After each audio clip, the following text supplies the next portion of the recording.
Alhamdulillahirabbil alamin wa bihi nasta'inu ala umurid dunya waddin wassalatu wassalamu ala asrafil anbiya'i wa imamil mursalin sayyidina wa maulana Muhammadin amma ba'd. Yang kami hormati Abah Kiai Ali Muhibbin selaku pimpinan Ponpes Darul Huda dan Mas Arjudullah sebagai pimpinan Madin At-Thoriqi, dan tak lupa teman-teman seperjuangan yang saya banggakan. Pertama-tama marilah kita panjatkan puja puji syukur kehadirat Allah Subhanahu wa taala yang telah melimpahkan rahmat, taufik, hidayah serta inayahnya sehingga kita dapat berkumpul di pengajian dialogis pada hari Sabtu 14 Februari bertepatan 27 Syakban 1447 Hijriah. Kedua kalinya selawat serta salam mari kita haturkan kepada junjungan Nabi Agung Muhammad sallallahu alaihi wasallam. Allahumma shalli alaihi. Semoga kita nantikan syafaatnya di yaumil kiamah kelak. Amin. Amin. Saya di sini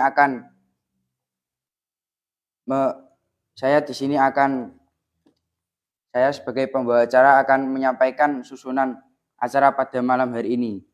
Yang pertama yakni pembukaan, yang kedua pembacaan materi puasa, yang ketiga sesi tanya jawab, yang terakhir penutup.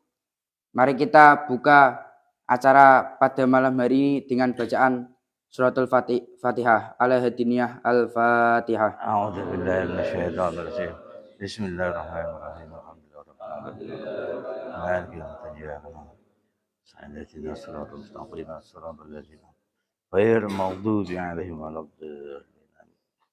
Acara yang kedua yakni penyampaian materi puasa oleh narasumber. Assalamualaikum warahmatullahi wabarakatuh. Waalaikumsalam warahmatullahi wabarakatuh. Para santri yang saya cintai dan saya dambakan, semoga kalian semua nanti menjadi anak-anak yang soleh, orang-orang yang ahli ibadah, yang selalu dijaga oleh Allah Subhanahu wa taala dan selalu mendapat bimbingan dari Allah dalam mengarungi kehidupan ini. Amin Allahumma amin. Allahumma sholli ala Muhammad. Di sini secara santai saja kita mengaji bab puasa karena kita akan menghadapi bulan puasa sebagai orang Islam yang berakal dan suci. Suci artinya tidak dalam keadaan haid kalau wanita dan tidak nifas, itu diwajibkan berpuasa. Jadi kita semua orang Islam dan sudah balik dewasa, berakal dan mampu berpuasa. Ini syarat wajibnya puasa. Kalau ingin tidak puasa, jadilah orang gila. Nah, ini harus kita pahami. Adapun kewajibannya puasa, yang pertama adalah niat. Niat itu letaknya dalam hati. Kalau puasanya puasa fardu, semisal puasa Ramadan, maka niatnya harus dilakukan pada malam hari sebelum terbitnya fajar.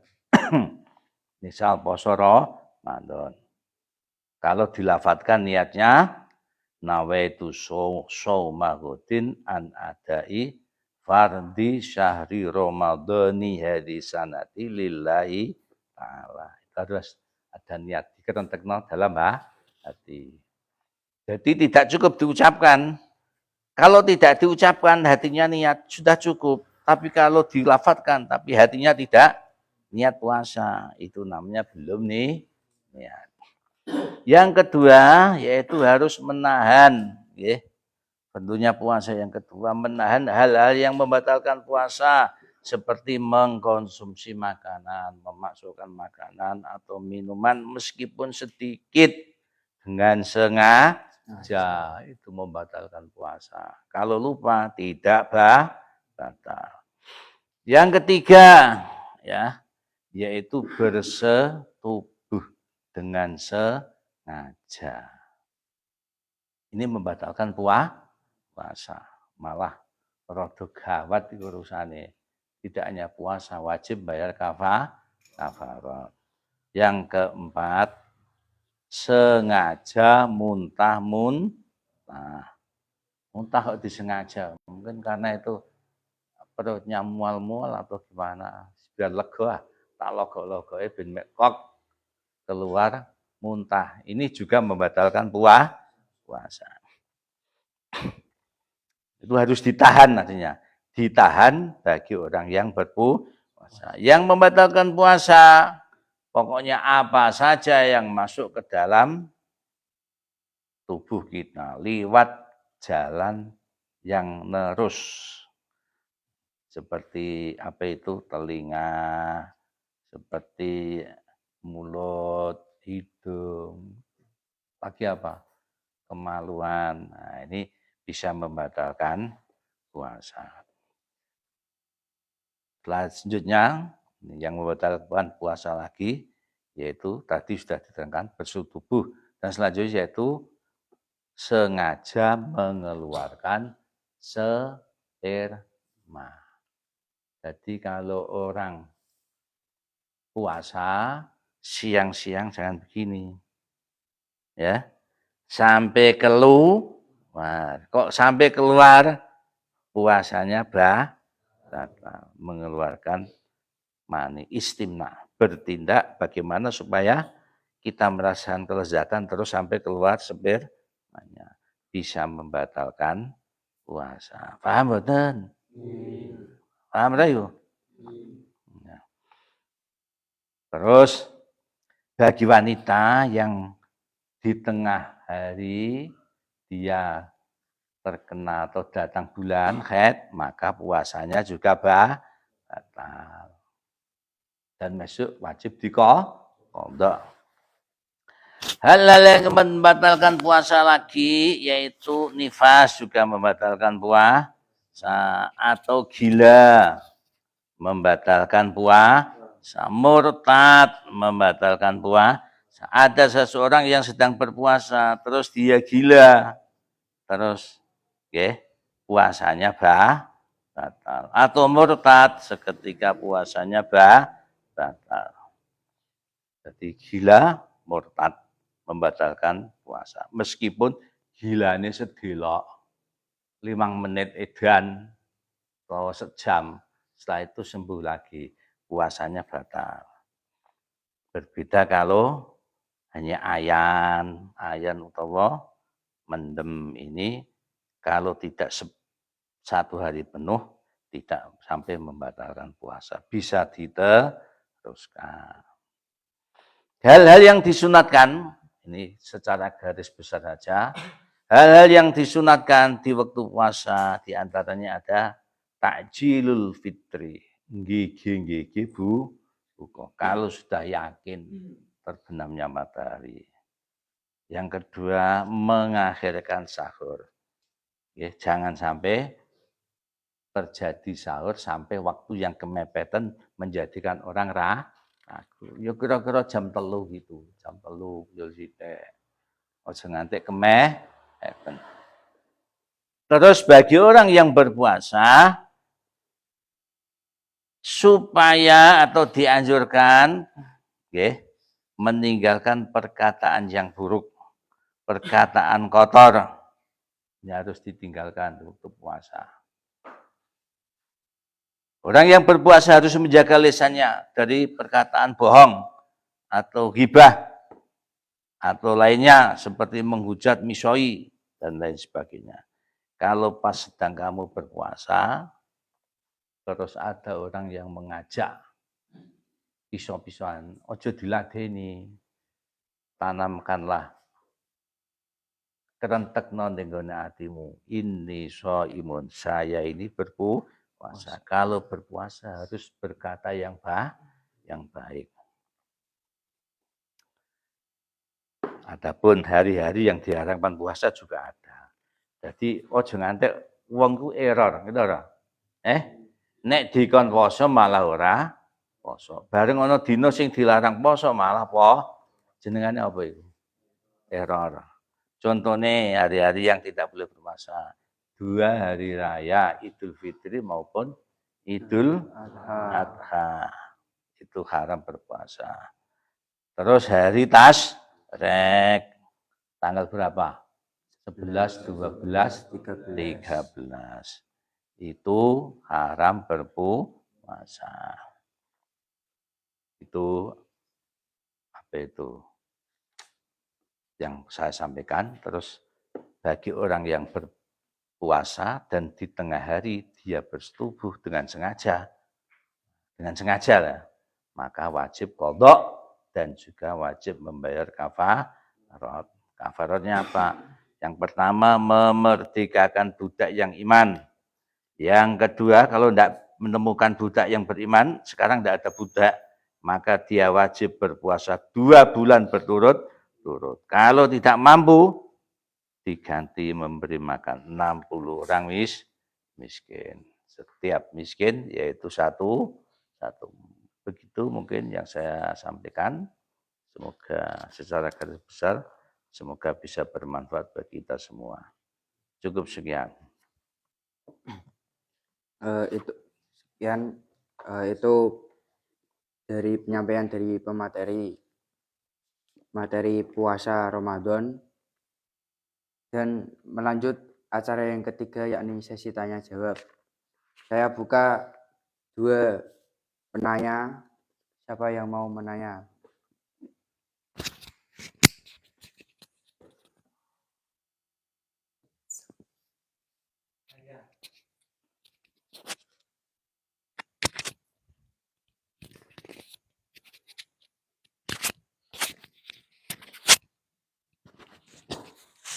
Izin bertanya, tadi kan untuk orang yang berjima di siang harinya bulan Ramadan mendapatkan kafarah, yaitu memerdekakan budak yang beriman. Jika tidak ada, berpuasa selama 2 bulan berturut-turut.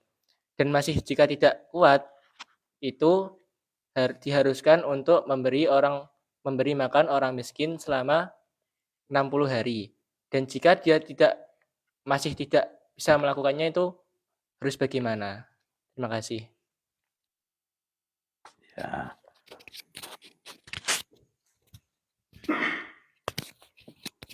Dari pertanyaan Mas Abi saya simpulkan, di sini dijelaskan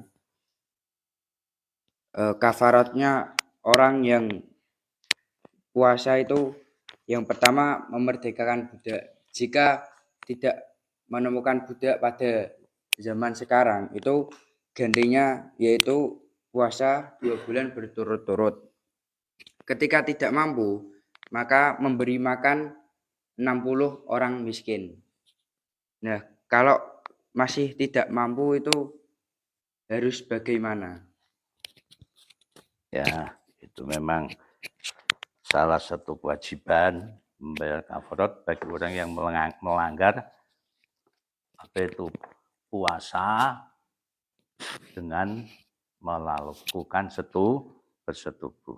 Di samping wajib qadha juga wajib membayar kafarah. Kafarah yang pertama memerdekakan kalau tidak ada puasa 2 bulan berturut.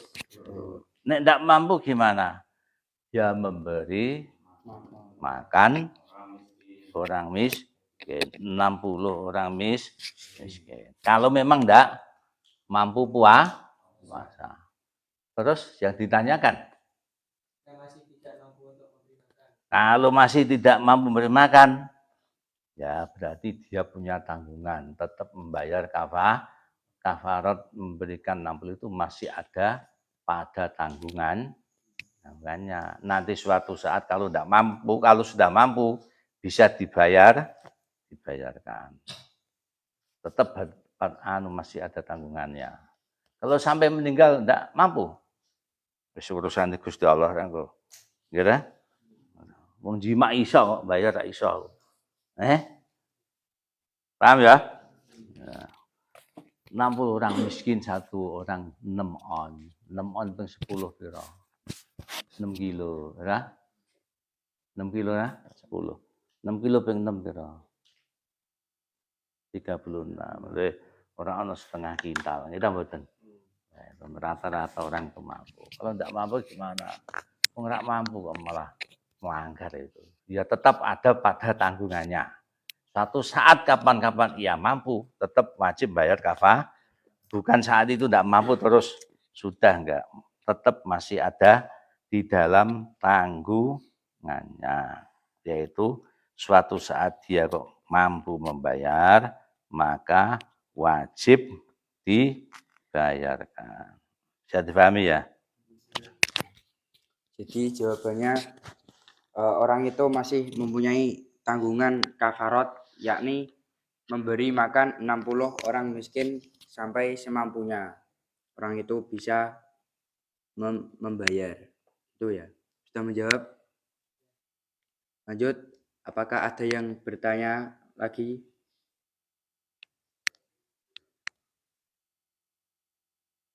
Saya mau bertanya.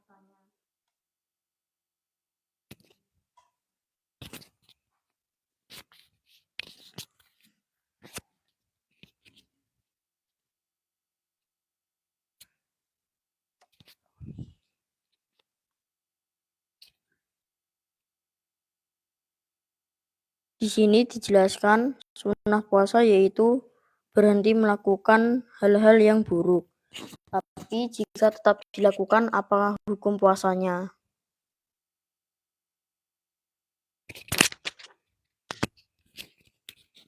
Pertanyaan kedua dari Mas Farel, yakni di sini dijelaskan kesunahan puasa itu meninggalkan perkataan yang buruk. Bagaimana kalau orang itu melakukan perbuatan itu? Apakah mengurangi pahala puasanya orang tersebut? Gitu ya? Terima kasih. Perkataan yang buruk semisal mencela orang, gibah atau menghujat orang lain. Ini disunahkan untuk meninggalkan dari segi berpuasa. Bukan dari segi perkataan yang buruk itu. Kalau perkataan yang buruk seperti itu ya wajib ditinggalkan. Tapi dari segi puasa disunahkan meninggalkan. Sunnah min haitsusum dari segi puasa. Lah kalau nekat orang puasa kok berkata yang buruk, ya secara otomatis pahalanya nanti berkurang. Atau memang bisa juga pahalanya habis. Pahalanya hilang gara-gara berkata yang tidak benar atau berkata yang miso-miso, berkata yang tidak baik. Ini bisa juga menghilangkan pahala berpuasa. Jadi jawabannya saya ulangi pertanyaannya. Bagaimana ketika seseorang melakukan perkataan yang buruk, apakah pahalanya berkurang pada saat berpuasa? Jawabannya yakni bisa jadi pahalanya berkurang, bisa juga malah pahalanya habis dikarenakan dari perkataan jeleknya orang yang berpuasa tersebut. Bagaimana sang penanya? Maka kalau bulan puasa jangan berkata yang buruk. Supaya tidak terjadi berkata yang buruk, tidak puasa pun harus dihindari. Tapi ini orang puasa sekelino misah ya untuk mengendalikan ya sulit itu. Makanya ya jangan sering membiasakan misah ya. Berarti himbauan bagi para santri untuk meninggalkan perkataan misoh-misoh mulai sekarang biar nanti pas puasa tidak terbiasa misoh-misoh. Ngoten nggih. Saya buka pertanyaan lagi. Siapa yang mau bertanya?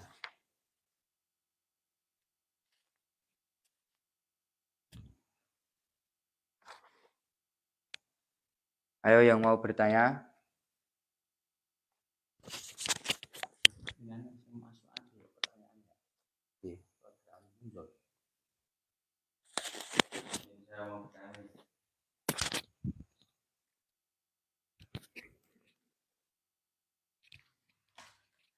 Izin bertanya. Tadi kan dijelaskan kalau melakukan jima disuruh membayar kafaroh. Misalnya sebelum melakukan jima, saya membatalkan puasa terlebih dahulu seperti minum air atau makan, lalu saya jima, apakah tetap membayar kafaroh? Terima kasih.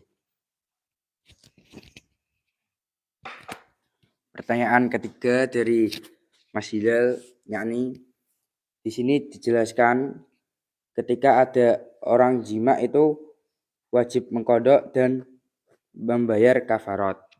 Semisal sebelum jima orang itu membatalkan puasanya terlebih dahulu baru menjima, apakah tetap dikenai kafarat? Begitu ya? Terima kasih. Itu bukan solusi. Betul ya? Kadang itu dijadikan sebagai solusi. Orang berpuasa di bulan Ramadan itu harus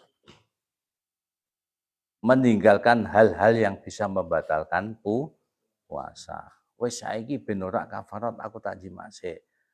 Aku tak makan dulu. Itu berdosa.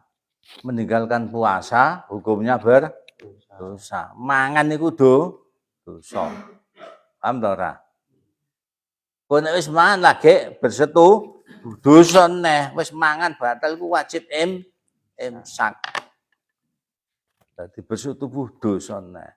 Kalau bayar kafarat tidak. Apa rahasianya? Karena puasanya batal bukan karena menjima. Itu kan hitung-hitungan fikih wong sing ora genah niku. Paham ta ora? Ya, memang tidak wajib bayar kafarah, tapi tindakan tersebut itu tindakan yang berdosa.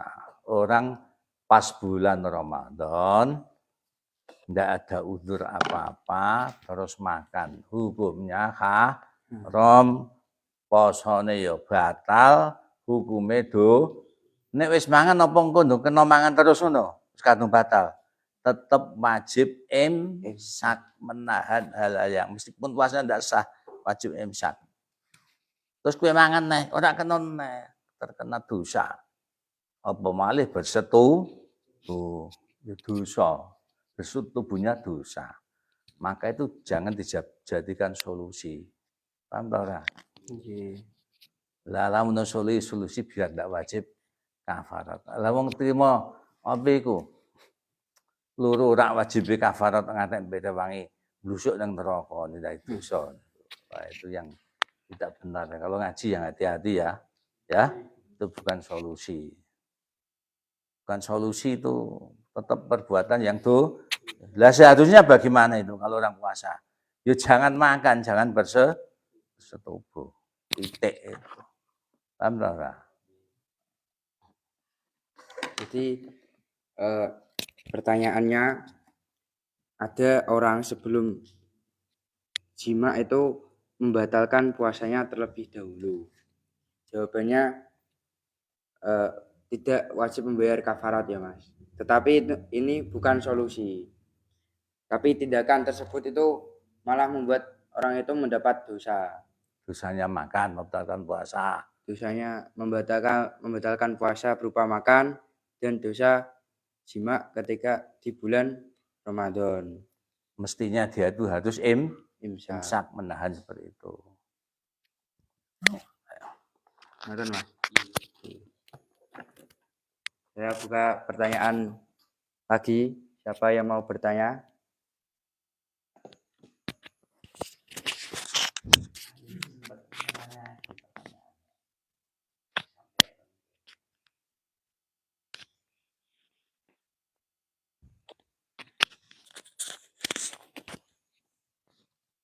Mas Tio mau bertanya?